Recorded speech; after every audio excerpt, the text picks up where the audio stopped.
नमस्कार दोस्तों, स्वागत है आपका हमारे YouTube चैनल में।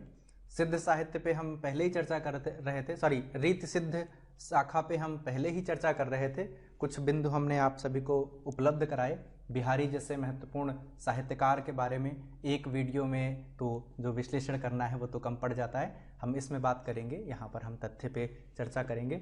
22वें भाग में हमारे इस परंपरा के, इस श्रृंखला के बिल्कुल आप बने रहें। नित्य प्रति हम आपको बेहतर से बेहतर जानकारी उपलब्ध कराने का जो जिम्मा उठाया है मैंने, वो आप सभी तक हम अवश्य पहुंचाते रहेंगे।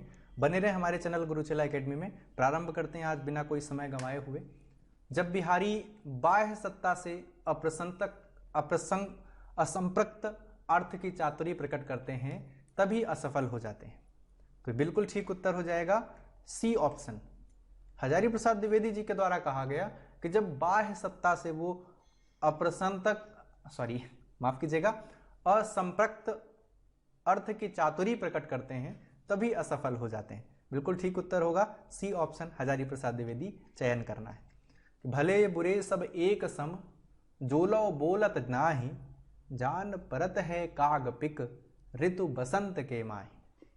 बहुत महत्वपूर्ण दोहा इसके अंतर्गत लिया गया। अब आपको बताना है तो डी ऑप्शन है। सत्सई तो आपको रखना है, दोहे तो मिलेंगे, लेकिन ये बिहारी का नहीं है, इसलिए इंपॉर्टेंट है क्योंकि यहाँ हमें भ्रमित करने के लिए बहुत बार हम बिहारी सत्सई का या बिहारी टिक कर सकते हैं। लेकिन भरे बुरे सब एक सम, जो लो बोलत नाही, जान परत है काग पिक, ऋतु बसंत के माही। बिहारी के काव्य का प्रमुख रस है। प्रमुख रस कौन सा माना जाएगा? उन्होंने भक्ति भी लिखा, श्रृंगार भी लिखा, वीर तो बिल्कुल भी नहीं लिखा। भूषण इसके महत्वपूर्ण धनी हैं। बी ऑप्शन है श्रृंगार, क्योंकि यही एक रस है जो पूरी रीतिकालीन काव्य परंपरा में महत्वपूर्ण रहा। छुटपुट हमें भक्ति भी मिलेगी, और यह जो भक्ति हमें मिलेगी इसमें रामचंद्र शुक्ल इसको हास्यास्पद कहते हैं, हास्य करते हैं, उपहास करते हैं इसका, कि जो बिहारी सत्सई के काव्य में भक्ति के तत्व मिलते हैं। श्रृंगार मुखर है, श्रृंगार ही प्रखर है, और इसके अतिरिक्त हमें नीति के दोहे भी उसमें प्राप्त होते हैं, ज्योतिष के भी दोहे उसी के अंतर्गत प्राप्त होते हैं। लेकिन अगर मुख्य रस की बात करेंगे तो हमें श्रृंगार ही मिलेगा। रतन हजारा जो रचना है वो किस साहित्यकार की है? नेवाज, सेनापति, रसनिधि और राम सहाय भगत। सी विकल्प होगा। रसनिधि की महत्वपूर्ण रचना है रतन हजारा। ठीक है, हम आगे बढ़ते हैं। 5 नंबर प्रश्न की बातचीत कर लेते हैं। वृंद जो रीतिकालीन रीति सिद्ध परंपरा के महत्वपूर्ण कवि हैं, यमक सत्सई जैसी महत्वपूर्ण रचना लिखते हैं, उनके द्वारा श्रृंगार के विभिन्न भावों का वर्णन किया गया। कहाँ पर है, कौन से हमें ग्रंथ में उनके मिलता है? डी ऑप्शन बिल्कुल ठीक होगा। श्रृंगार शिक्षा उनका महत्वपूर्ण ग्रंथ, हम इसकी पहले चर्चा कर चुके हैं। डी विकल्प जो है भाव पंचाशिका, वो उनका महत्वपूर्ण ग्रंथ है जहां श्रृंगार के विभिन्न भावों के बारे में वर्णन किया गया। आगे बढ़ेंगे हम। निम्न में से किस कवि का मूल नाम जो है वो पृथ्वी सिंह है? तो उनमें से जो नाम होगा वो रसनिधि होगा। रसनिधि का मूल नाम जो है वो पृथ्वी सिंह भी जाना जाता है। 6 नंबर प्रश्न का बिल्कुल ठीक उत्तर ये हमें प्राप्त हो जाएगा। आगे बढ़ते हैं, हम अगले प्रश्न की चर्चा कर लेते हैं। यमक सत्सई में कुल दोहों की संख्या कितनी है? यमक सत्सई रचना है वृंद की। आपको बताना है कि इसमें छंदों की संख्या कितनी है या दोहों की संख्या कितनी है। तो 715, 719 और 713, ये जो है दो मत हमें बिहारी सत्सई के ग्रंथ के मिलते हैं। इसमें हम आपको बता चुके हैं बिहारी रत्नाकर में 713 दोहों की चर्चा की गई है। जगन्नाथ दास रत्नाकर दोहों की संख्या कितनी मानते हैं? बिल्कुल ठीक होगा सी ऑप्शन, रत्नाकर। बार बार मैं इसी बारे में चर्चा कर रहा था। और बिहारी का यह टीका लिखते हैं वो बिहारी रत्नाकर के नाम से है। किस नाम से है? बिहारी रत्नाकर के नाम से है। जी हाँ, आगे बढ़ेंगे हम।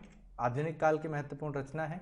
बिहारी सत्सई की फारसी भाषा में किसने लिखी? बिहारी सत्सई की जो टीका है वो फारसी भाषा में किसने लिखी? वो बिल्कुल ठीक उत्तर हो जाएगा ए ऑप्शन, आनंदी लाल शर्मा ने। और देवी प्रसाद दत्त ने उसे उर्दू भाषा में लिखा। बिल्कुल ठीक उत्तर ए ऑप्शन आपको चयन करना था। आगे बढ़ेंगे हम। कवित्त रत्नाकर किसकी कृति है? तो कवित्त रत्नाकर जो महत्वपूर्ण कृति है वो सेनापति की है।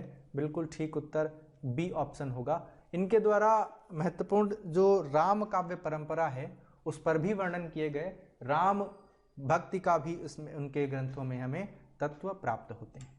13 नंबर प्रश्न है, गंगा तीर बसत अनूप जिन पाई। बिल्कुल ठीक उत्तर होगा इनमें से बी ऑप्शन, यानी आपको सेनापति जी का नाम चयन करना है। गंगा तीर बसत अनूप जिन पाई है, गंगा के पास में रहने वाले हैं अनूप जिन पाई, और अनूप जो रचना शासक हैं उनके दरबारी कवि के रूप में उनका नाम आता है। भले बुरे सब एक सम जोलो बोलत नाहि, जान परत हैं का कपिकु ऋतु बसंत के माहे। 14 नंबर प्रश्न में ठीक उत्तर डी ऑप्शन होगा वृंद।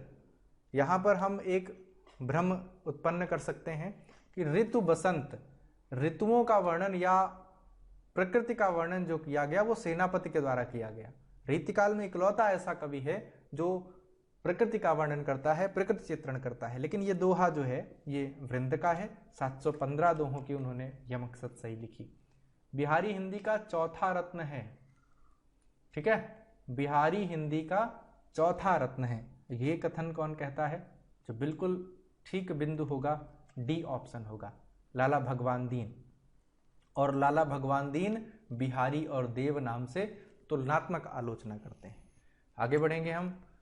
इस एक छोटे से ग्रंथ में इस कविरत्न ने मानो समुद्र कूजे में बंद कर दिया हो, समुद्र कूजे में बंद कर दिया हो, चाहे ये कहा जाए और फिर चाहे ये कहा जाए कि गागर में सागर भर दिया हो। बिल्कुल ठीक है, इनमें से डी ऑप्शन आपको चयन करना है। मिश्र बंधुओं ने ये कथन कहा कि इस छोटे से एक ग्रंथ में इस कविरत्न ने मानो समुद्र कूजे में बंद कर दिया। आगे बढ़ेंगे, अगले बिंदु की चर्चा कर लेंगे। किसी कवि का यश उसकी रचनाओं के परिमाण के हिसाब से नहीं होता, परिमाण यानी मात्रा के हिसाब से नहीं होता, उसके द्वारा लेखन शैली में कितनी वैशिष्ट्य है उस पर होता है। बिहारी लाल जो है वो एक ही ग्रंथ मात्र लिखते हैं, एकमात्र ग्रंथ लिखते हैं, लेकिन जितनी ख्याति या जितनी प्रसिद्धि प्राप्ति करते हैं, ग्रियर्सन भी कहने को मजबूर हैं कि ऐसा कोई ग्रंथ पूरे यूरोप में नहीं उपलब्ध है। आपको ध्यान रखना है, डी ऑप्शन बिल्कुल ठीक उत्तर होगा। 19 नंबर प्रश्न, सॉरी जी हाँ, यहाँ पे हम इस प्रश्नोत्तरी को समाप्त करते हैं। आज हम रीति सिद्ध काव्य परंपरा से जुड़े हुए सभी तथ्यों पर आपको महत्वपूर्ण बिंदु उपलब्ध करा चुके हैं। बने रहें आप हमारे चैनल गुरुचेला एकेडमी में।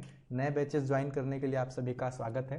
पेड कोर्सेज में हम आपको संपूर्ण हिंदी साहित्य किसी भी परीक्षा की आप तैयारी कर रहे हैं उपलब्ध कराने का प्रयास करेंगे। धन्यवाद।